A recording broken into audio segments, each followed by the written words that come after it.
Provinces in the Andaman region joined the national celebrations for the 60th coronation anniversary of His Majesty the King.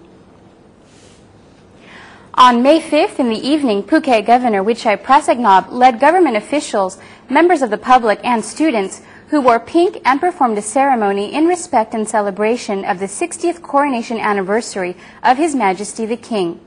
The event took place at Sapan Hin in Phuket City with candle lighting to wish His Majesty the King wellness and show their fondness of the monarch. A similar activity was held in Phang-Nga, where the Governor Yimsurya Palasuk led government officials, military, police, judges, and people from all walks of life to attend the ceremony. They also vowed to show their gratitude to the motherland and their respect to His Majesty the King. Spectacular fireworks were displayed afterwards.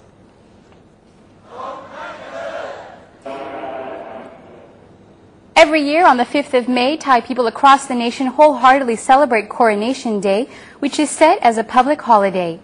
This year is a special since it marks 60 years since His Majesty's coronation, a major milestone of the reign. The coronation of His Majesty took place in the Grand Palace in Bangkok on May 5, 1950, 4 years after he actually assumed his kingship.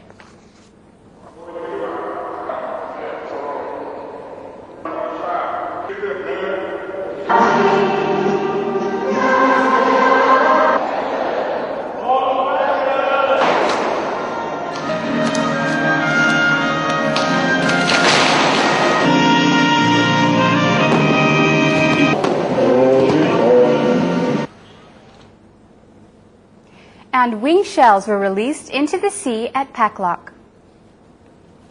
12,000 dog conch or wing shells were released into the sea at Paklok Bay, where seagrass grows. The activity was carried out under the Marine and Coastal Resources Conservation Center's Marine Resources Management to increase the number of dog conch or wing shells. This also aims to keep the fertility of the ecological system here. According to the Director of Marine and Coastal Resources Conservation Center, Paitun Panchaipum, the population of dog conch is declining as they are cash crop animals and caught for sale by local fishermen. He asks local fishermen not to catch baby dog conch as Phuket needs mature females for breeding and the area with seagrass is suitable for them to breed. And now some good news. The British government changes their travel advice, so now it does not advise against all of Thailand. Late on Wednesday, May 5th, the British Foreign and Commonwealth Office, or FCO, issued its revised and updated version of its government travel advice against all of Thailand, issued April 27th. It stated, quote, "This advice has been reviewed and reissued with amendments to the summary and the terrorism and security section. The overall level of the advice has changed. We no longer advise against all but essential travel to the whole country. We advise against all travel to specific parts of Thailand. We advise against all but essential travel to other specific parts of Thailand, including Bangkok. You should exercise caution, especially in the northern provinces and Pattaya," unquote. The president of the Thai Hotel Association Southern Chapter, Suchart Hirun Kanukun, welcomed the move and saw the lifting as a very positive sign for tourist destinations such as Phuket and the Andaman region. He said it would restore tourist confidence and the travel mood, especially for the European market. He admits that the positive result would not be felt immediately, but at least for the next high season. He also suggested that the Thai Ministry of Foreign Affairs invite foreign ambassadors and diplomatic corps to visit Phuket to see for themselves, and they can explain to their respective nations about the peaceful island. Meanwhile, the Phuket Airport allows more taxis and limousines. The Phuket Airport has agreed to allow 2 concessionaires to add 30 vehicles each for their services at the airport. The compromise conclusion was reached after a 2-hour meeting on Thursday, during a meeting chaired by the Senate's Committee on Transport and Communication, led by Kecha Saksambun, and the Standing Committee on Tourism, chaired by Mrs. Tanyarat Acharya Chai. They listened and discussed with related government officials, including the Phuket Governor Wichai Prasagnob, the Phuket Airport Manager Pratung Sornkam, representatives from the Phuket Airport Limousine and Business Cooperative, and the Phuket Maikau Saku Company, to resolve the long-time conflict and ensure smooth operations and services at the international airport. The move enables the Phuket Airport Limousine and Business Cooperative to operate 30 more minivans and the Phuket Mai-Khao Sakku Company to run another 30 taxis. The additional number of vehicles will not be charged concession fees until their current concession contract expires. The Mai-Khao Sakku Company's concession ends in January next year, while the other company's expiry date for concession is in September 2012. The Phuket Governor suggested that Phuket has long been facing problems related to public transportation at the airport, so clear systems or guidelines should be also laid out for other types of vehicles. There are transportation belonging to hotels, travel agents, and unlicensed taxis, he pointed out, and suggested that they should be tackled so that service quality can be ensured, while people can make a decent living out of it as well. And the chair of the Senate Standing Committee on Tourism backs the PM's roadmap for national reconciliation. Chair of the Senate Standing Committee on Tourism, Mrs. Tanya Rat Achiriachai, expressed her support to the Prime Minister's 5-point reconciliation roadmap, saying that the plan is beneficial to all parties. She stressed that it may be a way to put an end to the violence without more bloodshed, but equally important is to restore the country's image, especially in the eyes of foreign investors and tourists. Mrs. Tanya Rat, who also runs 5-star hotels in Phuket and Samui, stated that the quicker the political climate resumes to normal, the quicker confidence will be restored among tourists to Thailand. She went on to say that she was contacted by Chinese travel agents who canceled in April, saying that they are now prepared to reintroduce direct flights to Phuket. And now back to local news. Members of taxis and motorbikes for hire in Patong are offered free vaccinations against influenza A H1N1.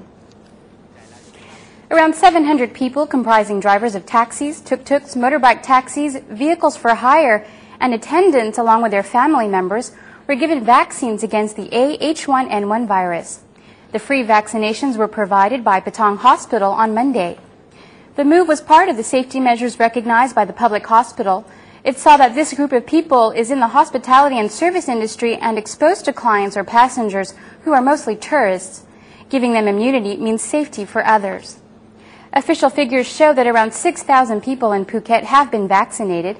The health official urged high-risk groups such as women over 3 months pregnant, overweight, and disabled people to have vaccines at public hospitals. And the helmet law is to fully cover passengers from July 1st this year.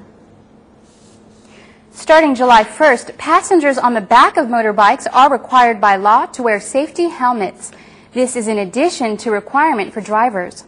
The law will be implemented 100% in the Phuket city area, according to the Provincial Police Commander, Police Major General Pikad Tentipong. He called a meeting with all related agencies to make them understand before enforcement. Those who fail to abide by the law are to face a minimum of a 200 baht fine. The move is welcomed by the public health specialist Dr. Wiwat Sritanamot, who reported that 87% of accident casualties were caused by motorbike driving. He stressed that 1/7 of motorbikes' fatal cases are passengers. The serious enforcement of the safety helmet law for passengers is expected to reduce fatal cases from motorbike accidents by 30%. And the National Park announced closure of Surin and Similan islands for revitalization, while the Phang-Nga Governor urged tourists to divert to Phang-Nga Bay. The National Park and Wildlife Department has announced the annual closure of Surin and Similan islands in the Andaman Sea off Phang-Nga Province during May to October 30th. The Similan National Park Chief Panumat Samsriniam said the closure covers all visits and accommodation. The closure enables natural revitalization for the resources there. The 2 islands are to be proposed to add in tentative lists as World Heritage Sites. The national parks will reopen on November 1st after the monsoon season. And the Phang-Nga Governor, Yumsurya Palasuk, suggests people divert to Phang-Nga Bay instead, as it is sheltered and can be visited all year round. He stressed that tourists can still visit the famous James Bond Island and the Muslim village of Koh Phangan any time of the year. And to end the local news, Arts for the Earth is being exhibited at Bangkok Hospital Phuket until the end of May. More than 400 pieces of artwork, drawings, or paintings, mostly related to the environment, are being exhibited at the first and second floor of Bangkok Hospital in Phuket under the theme Arts for the Earth. The special essence of this exhibition is that it's the creative work of a 5-year-old girl, Holly Maitland Smith. The exhibition was marked open by Phuket Vice Governor Smith Palawatvichai on April 29th and will go on until May 30th. The Deputy Hospital Director, Dr. Bodin Laid, said he hopes the Arts for the Earth event would inspire children to present their creativity related to environmental care through arts. The hospital also uses Holly's drawing of dugong to screen on T-shirts and put for sale at 179 baht each. Proceeds go towards maintenance of a library in the remote temple of Samakitam in Kuraburi district of Phang-Nga. The abbot of the temple was also present at the opening function of the Arts for the Earth Festival.